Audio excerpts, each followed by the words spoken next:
Ladies and gentlemen, boys and girls, hope all of you having a great Friday. Hope all of you had a great week. If not, hope this video can make it a little bit better. I don't know if it's just me, but it feels like this week flew by. I think it's because we were so busy in the MBG sweatshop. We were grinding, pumping out the videos 24/7. In today's video, we have not one, not two, but three topics to get into. One of those being Kalen DeBoer has finally addressed the Penn State rumors. I think we can all agree on this. It's about dang time. It was over a week ago, wasn't it, when people started all these crazy rumors and they were flying around social media that Kalen DeBoer was going to leave Alabama and take the Penn State job. I said it back then. I will continue to say it. There was no validity to that whatsoever, and I thought it was one of the more ridiculous things you were ever going to see out there when it comes to college football coaches. Leaving Alabama, the cream of the crop, the best college football program of all time, to go to Penn State. I mean that with all due respect. Come on, man. That doesn't even make any sense. Also, we get an update on guess who? I didn't expect to be talking about this guy today. Billy Napier. Yeah, you remember him. That should scratch the back part of your brain. The former Florida head coach, he's back in the news. He's about to be coaching again. And I know it seems like we've been talking about him a lot recently. You could label this as the main topic, but we got another big update on Penn State. Don't want to jump the gun too early, but it's looking like they have found their new head coach. Oh yeah, by the way, for my Penn State fans, you can finally smile because there is some validity to what we're about to get into. More than safe to say, we got a jam-packed video for your Friday morning. You know the drill. We're on the road to 400K, so if you're not subscribed, consider subscribing and helping us get a little bit closer. Our goal is to hit 400K by the end of the year. We got roughly 25 days left. We're going to need a little pep in our step because that is a lofty goal. Before we get going, I got to throw this in there. Why am I getting emotional talking about this? I don't know if overwhelmed is the right word. I think a better way of saying is I was deeply humbled by the amount of people that was posting their YouTube recaps, whether that be on Instagram, sending it to me on Twitter, sending it to me in the YouTube community feed, and we were up there in the top 5. And for a lot of you guys, we were number 1. It's humbling, man. It really is. I can't put into words how much that means to me for every single one of y'all, and very seldom am I lost at words, but I'm just really appreciative and grateful that there's people out there that enjoy watching the content. This should really be a 10-minute segment of me thanking you guys. But outside of that, I don't know what more to say to y'all outside of thank you, and I am extremely grateful, and I hope that doesn't go unnoticed. I know all y'all are here for the hyped up college football content. You want to be entertained. You want to be informed. That's all fine and dandy, but you're getting the vulnerable side of me right now.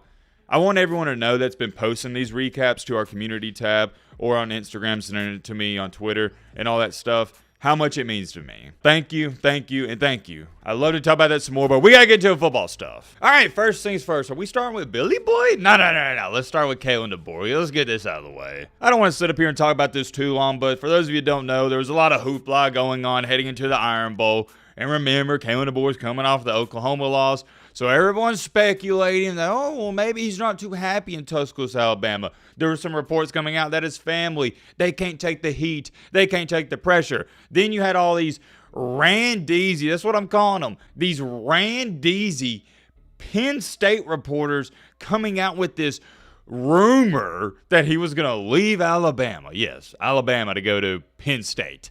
Laughable, to say the least. We've already talked about that plenty enough, just giving you some backstory to what we're about to get into, because context is key in every story and situation. Well, then Pete Thamel started talking about it, and I knew it was only a matter of time until somebody asked Kalen DeBoer, and they did yesterday. He kept it very short and sweet and said this. I'm reading off word for word, so there's no confusion. We are extremely happy at Alabama. There's never been any link, any conversation, any interest either way. I'm glad we can put that to bed right now. That is all you need to know. I do not want to overcomplicate this situation. The good news is about social media in 2025, you can hear news before it happens. The bad news is you don't know if it's true or false. But that's what I'm here for. I'm here to tell you what's real, what's not real, and I've told you since day one, there was never any, and I mean any, truth to this. Just an FYI for future reference, if you're on Twitter, and that's where you're going to find all your news before it even gets posted on ESPN, there's 3 reliable sources in this industry that you can just follow. Number 1, Pete Thamel. Number 2,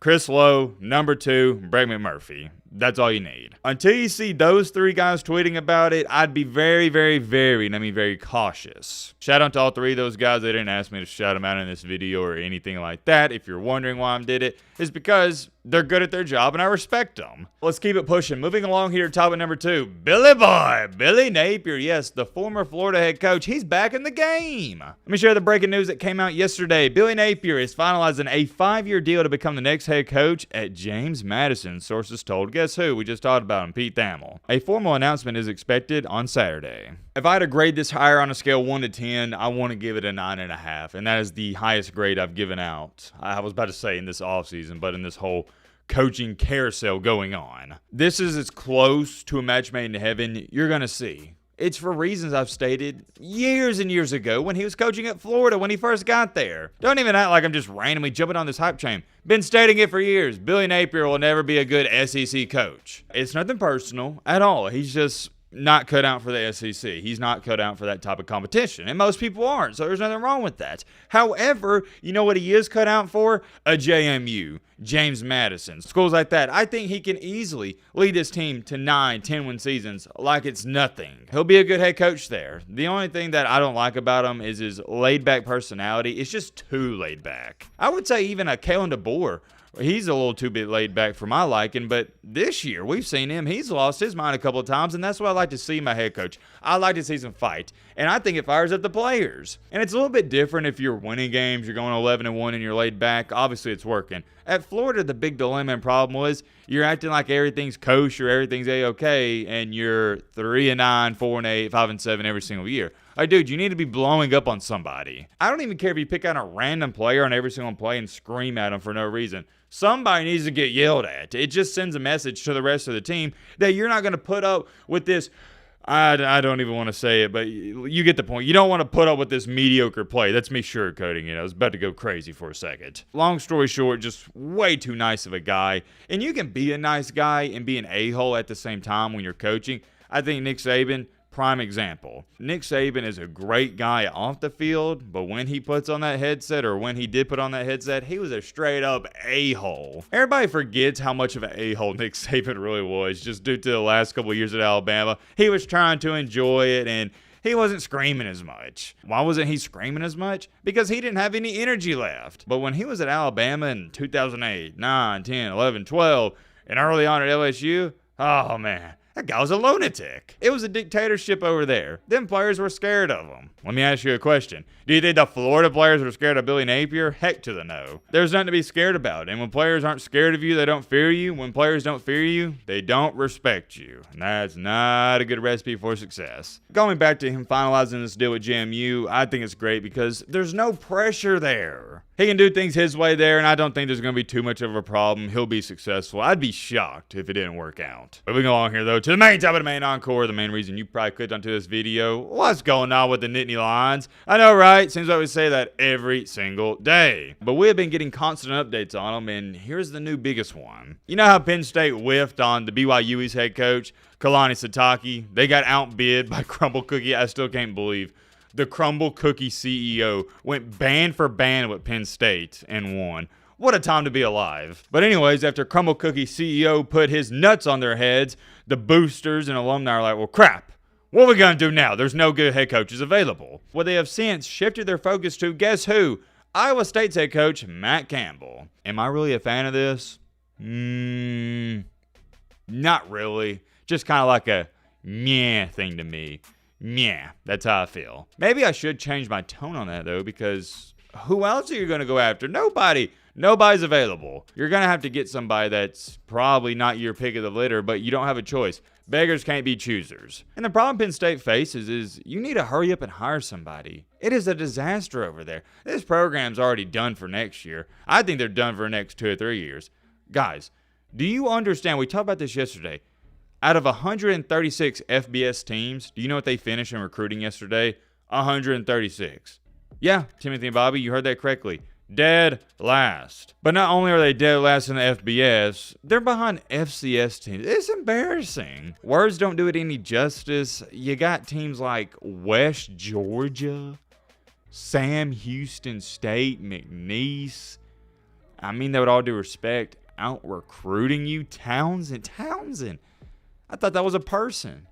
He is out recruiting you. Shaking my head. I've never heard of a Power 4 school on signing day get 2 players, 2 recruits. It's hard to even fathom, but it is reality. And you're casual maybe sitting there going, okay, well, signing day's over. We don't need a rush to get a head coach, Matt, since signing day just ended. No, you're wrong, because you need to hurry up and be recruiting for the years upcoming and still this current class. Recruiting is single-handedly the most important part of a college football head coach's job. The most important part. Whether you choose to believe that or not, that's up to you. But why do you think after Nick Saban won national championships, he was already talking about, well, dang, man, we're going to celebrate this for a couple days, and then I got to get back on the recruiting trail. Think about that. Coaches get it. Fans, not so much. You have to be recruiting your butt off 24/7. And every day that goes by where you're not recruiting, you, the program, everybody involved, you're losing out. On a serious note, all things considered, when you look at where this Penn State program is currently at, when you look at their expectations, they want to compete for not just college football playoff spots, but for championships. I think this is a good hire. Matt Campbell has some grit to him that I think Penn State fans would like. He also has experience. Something to keep your eyes on. You already know we'll be following closely. If I had to give you percentage chance of this happening, I'm very confident. I'd say 90% chance. The reason I'm so confident is because there's so much interest from both sides. You have interest from Matt Campbell and also interest from Penn State. With the whole Kalani Sitake incident, I never felt like Sitake was interested in leaving BYU, and he wasn't. We'll see what happens. I'll keep you updated. Let me know your thoughts down below. But